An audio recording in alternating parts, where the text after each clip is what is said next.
নমস্কার। শুক্র যদি আপনার জন্মকুণ্ডলিতে ষষ্ঠভাবে, অষ্টমভাবে এবং দ্বাদশভাবে অবস্থান করে, তাহলে আপনি কি করবেন? আপনি দেখে নিন আপনার জন্মকুণ্ডলিতে শুক্র কোথায় অবস্থান করছে। যদি না সেটা উচ্চস্থ না অবস্থায় থাকে, যদি না সেটা ভালো নক্ষত্রে না পড়ে। শুক্রের দশা যখনই আপনার আসবে, মহাদশা বা অন্তর্দশা, তখনই যদি আপনি খারাপ রেজাল্ট পান, তাহলে আপনি বুঝে নেবেন আপনার শুক্র কিন্তু ম্যালিফিক্ট অবস্থায় রয়েছে।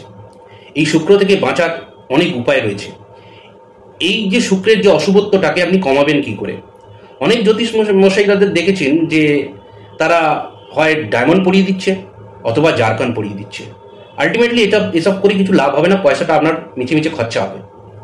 তো সেই কারণে শুক্র গ্রহ থেকে ভালো রেজাল্ট পেতে গেলে আপনাকে যেটা করণীয় আপনি সেটা করুন। পরিশ্রম বা কর্ম বিনা আপনার কোনো কাজও সিদ্ধি হবে না। তো আপনাকে পরিশ্রম করতে হবে। তো পরিশ্রম করতে গেলে কি কি পরিশ্রম করতে হবে এই শুক্র গ্রহকে শান্ত করার জন্য বা তার থেকে ভালো রেজাল্ট পাওয়ার জন্য? প্রথম, সকাল উঠে যতটা পারবেন মর্নিংয়ে ওঠার চেষ্টা করুন, প্রায় সূর্যোদয়ের আগে। এইবার যেটা সেকেন্ড পয়েন্ট, সেটা হচ্ছে যে শুক্রের যে বীজ মন্ত্র ওং শুক্রায় নমঃ বা ওং সং শুক্রায় নমঃ, এই বীজ মন্ত্রটা আপনি অবশ্যই বলতে পারেন। ওং সুং শুক্রায় নমঃ, ওং সুং শুক্রায় নমঃ, ওং সুং শুক্রায় নমঃ, এই বীজ মন্ত্রটা 108 বার প্রতিদিন চ্যান্টিং করুন। দেখবেন অনেক শুক্রের যে অশুভত্বটা অনেক অংশে কমে যাবে। 1 নম্বর। 2 নম্বর কথা হচ্ছে যে শুক্রের যেহেতু আপনার অশুভ, সেই জন্য শুক্রবার করে আপনি উপবাস অবশ্যই করুন। 3 নম্বর হচ্ছে আপনার নিজের স্ত্রী, তিনিও কিন্তু শুক্র গ্রহের আন্ডারে পড়েন। অর্থাৎ স্ত্রীকে যত্ন নিন, স্ত্রীকে ভালোবাসুন, স্ত্রীর সঙ্গে ভালো কথা বলুন, তাকে কিছু গিফট দিন আপনার সাধ্য মতো।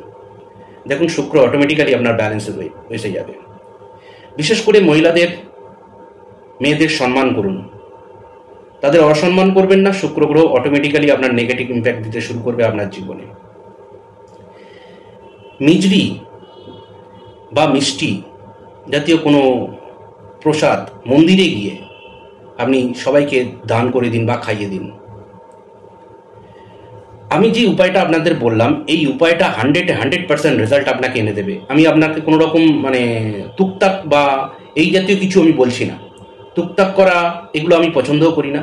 তুকতাক নয়, এগুলো পুরো পারফেক্টলি অ্যাস্ট্রোলজিক্যালি ওয়েতে সলিউশন বার করা।